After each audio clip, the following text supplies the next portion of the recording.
All right, everyone. So today I have Christina Adrien, and we are going to talk about creating an anxiety plan. So, Christina Adrien is a licensed mental health counselor, and she holds a Master of Art in Mental Health Counseling and Spiritual Integration from Fordham University. She specializes in working with anxiety, depression, and Christian spirituality. Since 2017, Christina has worked in substance abuse group homes, mental health clinics, group private practice, and started her own practice in May of 2022. In August of 2023, Christina also started her own blog where she provides value on all things mental health and spirituality. And she hopes to continue finding ways to provide value and help to transform the lives of those she sees one on one and to those who engage with her content. So, welcome to the podcast, Christina. Thank you, April. Thank you so much for having me. Oh, my pleasure. I'm just so excited about this because we have that very last line that you said, helping one on one and those who engage with their content. That's actually one of my goals too. So, that's why we It's do great. this. Yeah. All right. So, tell me, how did you get into the work of being a therapist? It started when I was a youth minister. When I was a youth minister way back in my early 20s, I was a youth minister for about 10 years. Mhm. And in my youth ministry, I started noticing that many of the teens that I was working with were struggling with anxiety, depression, sometimes very intense trauma. And I would counsel them and work with them one on one. But I started noticing that I wanted to be able to help them more. I wanted to know how can I really help with mental health and understand more about mental health because it was something that I felt wasn't really talked about much in the church. So soon I started feeling like God was calling me to go into mental health counseling. And then thankfully I found a school that actually integrated Christian spirituality and faith and mental health counseling. So I felt like God was really leading me there. And so then that's what started my journey. Oh my goodness. So I noticed that in your bio. I'm like, oh, that little triangle. That is so fascinating that you're able to study all of that. But I wanted to ask you, why do you think churches don't talk about mental health or anxiety that much? I think it's because when it comes to mental health in general, a lot of people still hold a stigma around it, think it's for crazy people or Mm, thinking that they don't really need it. And in the church, particularly, I think there's still a stigma about what it means spiritually for you. That a lot of times people may think that it means that they're failing as a Christian or their faith is not strong enough and something is wrong. So people don't want to talk about it because they probably don't want to be seen as the Christian that's struggling with their faith or lacking in their faith. So there's not much discussions on it. And many times, some people I know, they will be told they just need to pray more. And that's all they need to do. And then they wouldn't get other type of more tangible help on how to really improve their mental health. all right. So that part that you just said, we just need to pray more. I think sometimes as Christians, we're all like, well, it's either because I'm not praying enough or not reading my Mm, Bible enough. Yeah. mm. So let's just ask the question. Is anxiety a spiritual failing?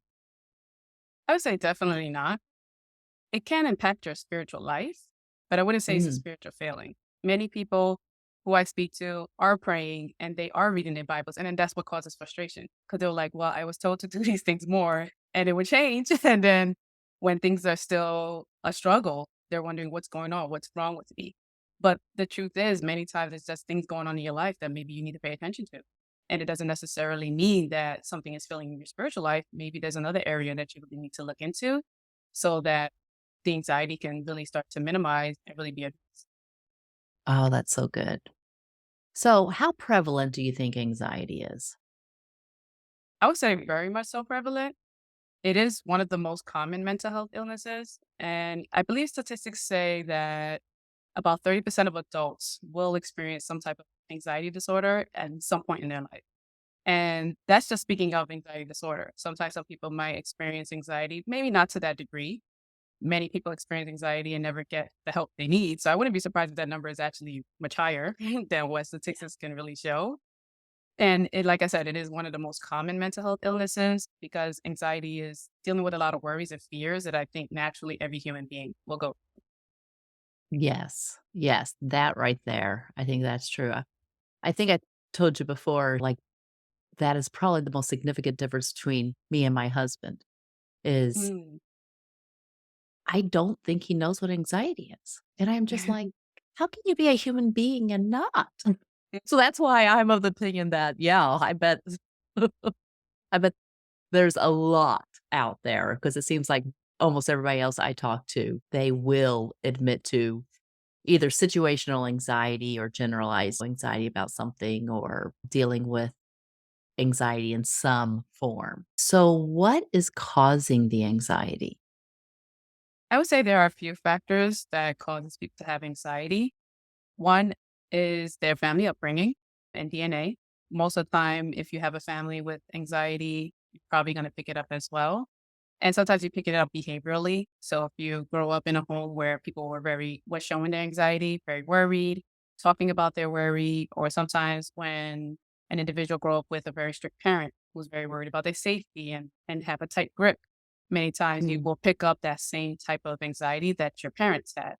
And also, I would say the day to day. Many times we're worried about our finances, our jobs, positions at our jobs. Are we doing well?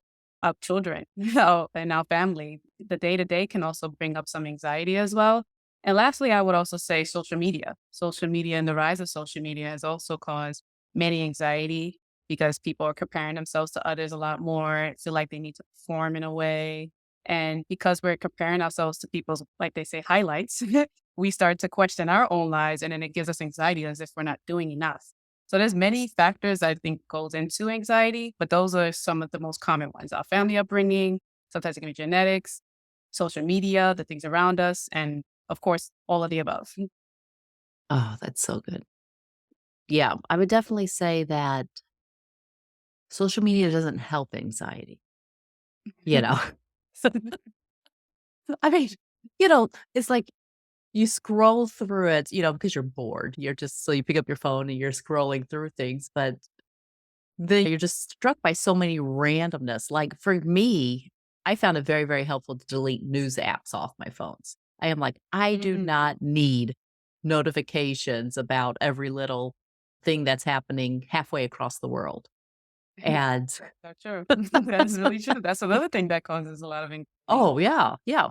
And so, but then I replaced some of that time with social media. I was like, well, that was not actually the very best trade. That's very true.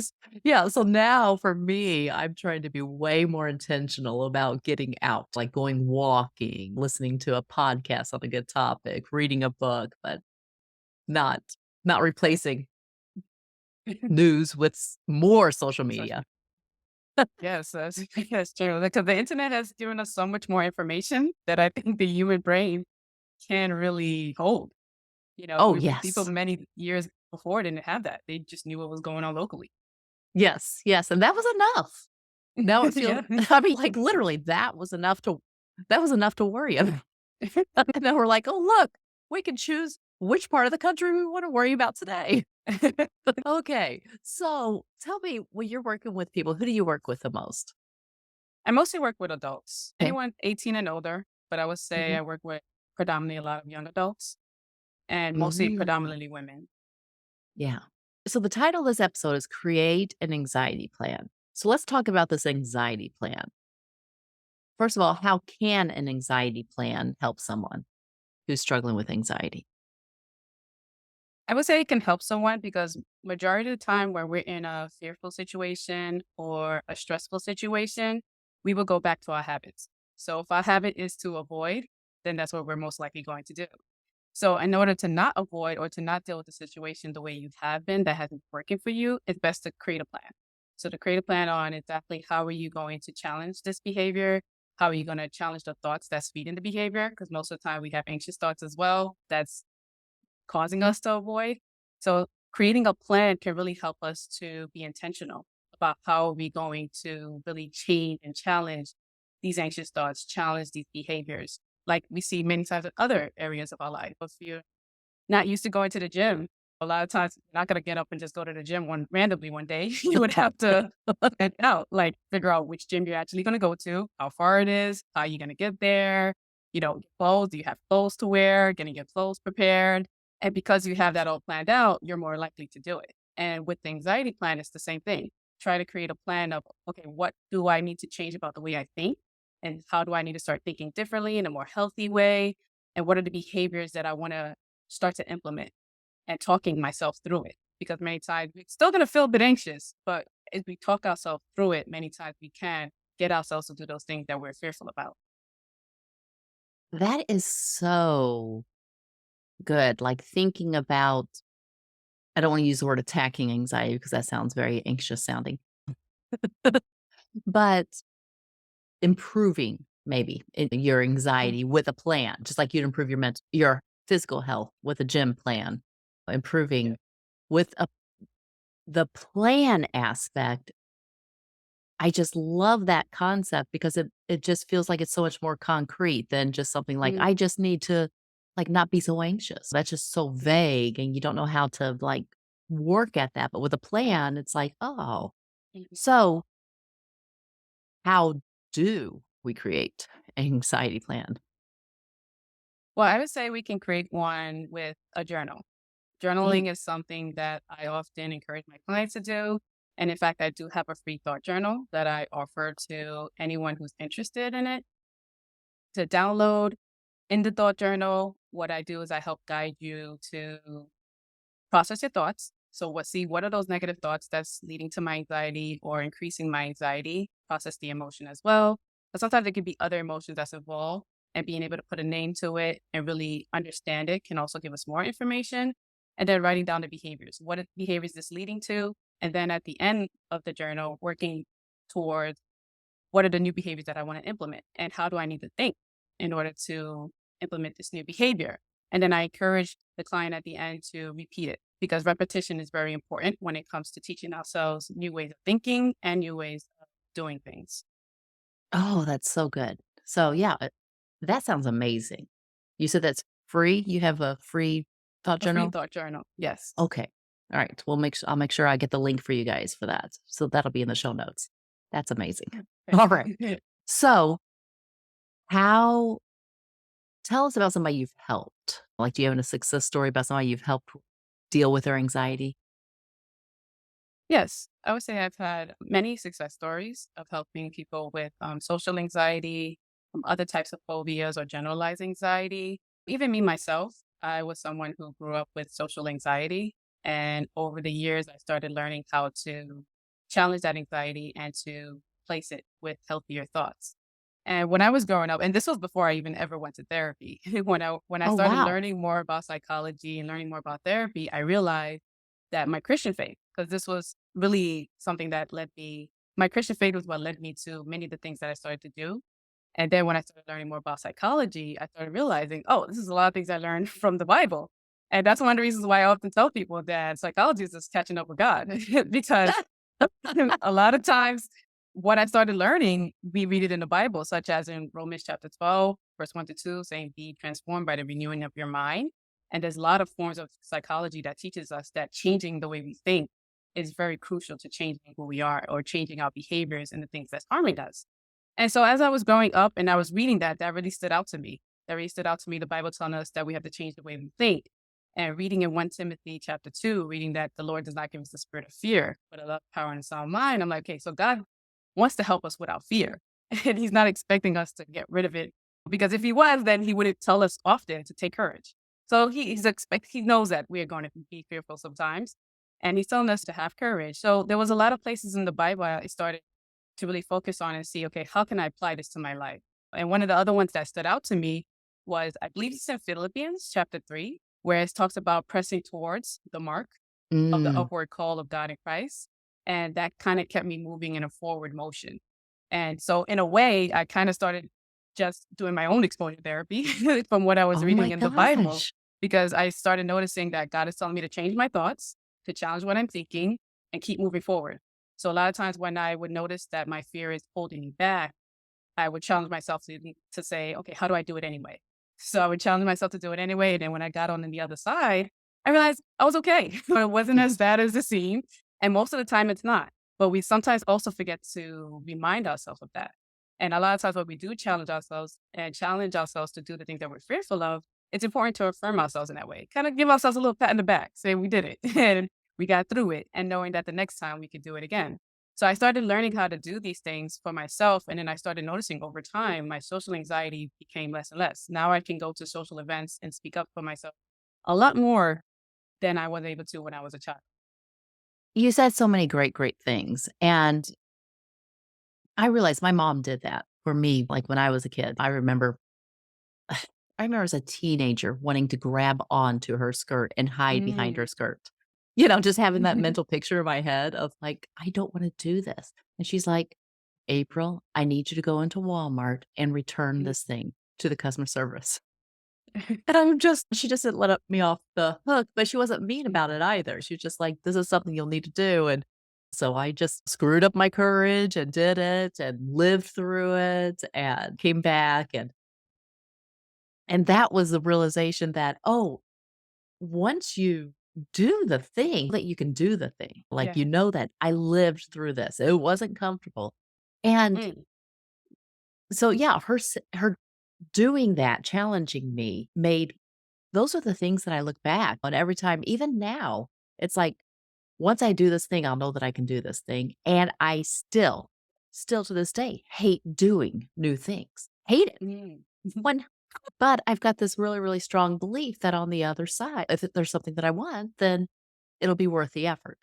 Those 2 passages you talked about, love those.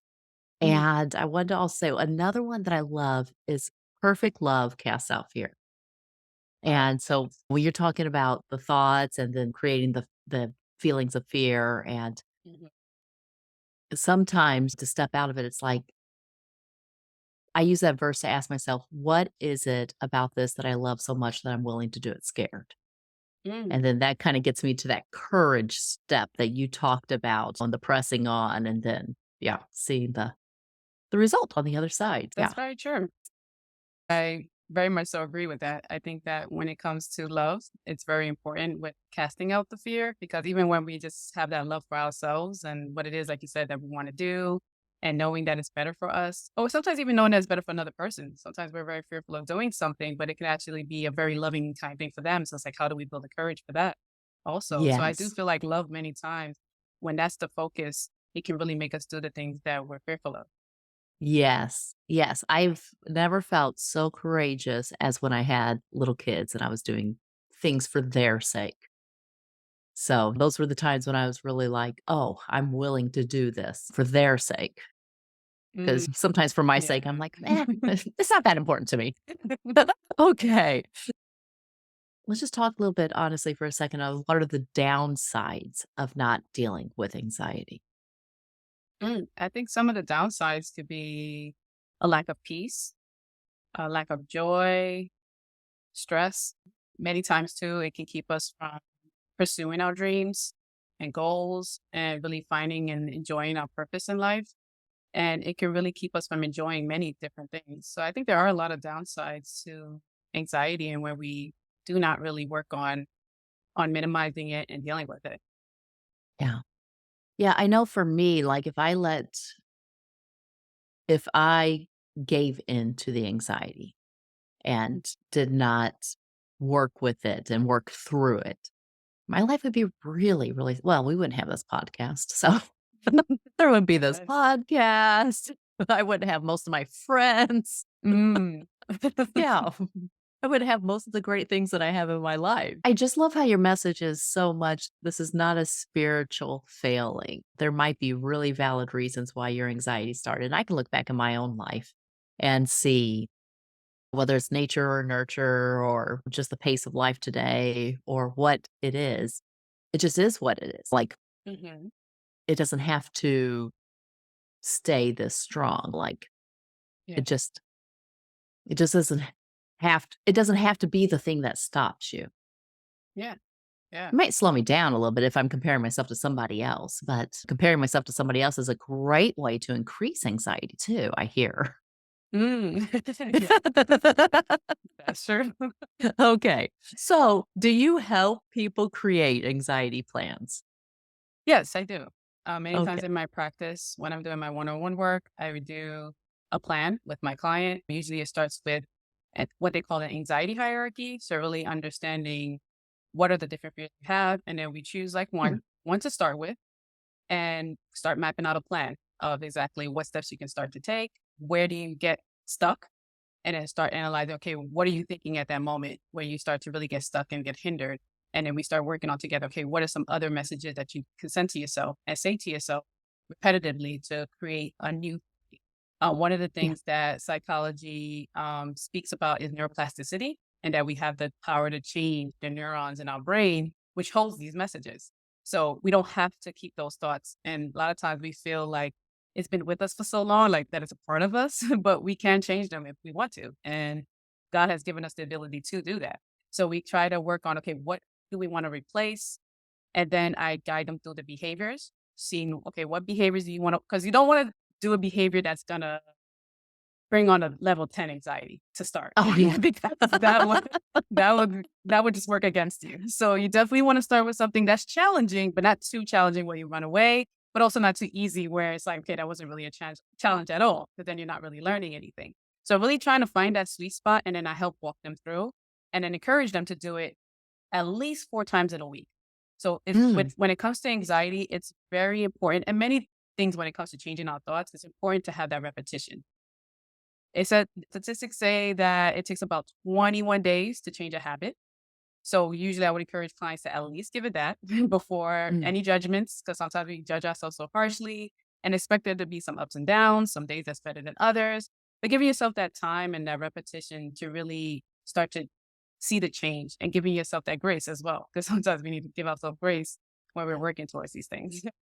That right there. Give ourselves grace while we're working towards these things. Yeah. I love the idea of the neuroplasticity of the brain, the idea that we are not hardwired. I mean, we Mhm. might be kind of hardwired a little bit, Mhm. but it can be rewired. And I always think of that saying, you can't teach an old dog new tricks. And it's like, that's not in the Bible, people. Yeah. Yeah. The Bible talks about renewing our mind. So Yes. obviously we can do it if it's there. So, oh, it's so good. But yes, that part, I think people really do beat themselves up like, I tried and it didn't work. What it's like, Yeah. but did you try at least 21 days in a row? Did you try at least 20 Mhm. times? Did you try? How many times did you try? And I remember, I don't know if I told you this story, but the very first time that I tried to create a video, I opened up my laptop and I recorded myself for 2 minutes, and I'm like, "This is horrible," and I slammed my Mhm. laptop shut, and I'm just like, "I will never do that again." And then I it understand was that. about 4 months later, and COVID had hit, but I'm like, "Oh my Mm. goodness, if I'm going to help people as a coach, I'm gonna have to get on social media Mm. and do videos." And so what I did was I said, "Okay, I'm gonna do a Facebook Live every single day for 30 Oh, wow. days." And I have to do it before I eat lunch, like, before I Mm. eat, because I don't eat breakfast, so I'm gonna have to do it before I eat Oh. lunch, so it's like, do the video or get really hungry. Yeah, but that's because I did know that after the 30th time, it'll be so much easier Mm. than it was the first time, and now I'm telling you, if somebody says, "Hey, you wanna do a video?" It's like, "N yeah, of course, not a problem," because 'cause I've done so many now.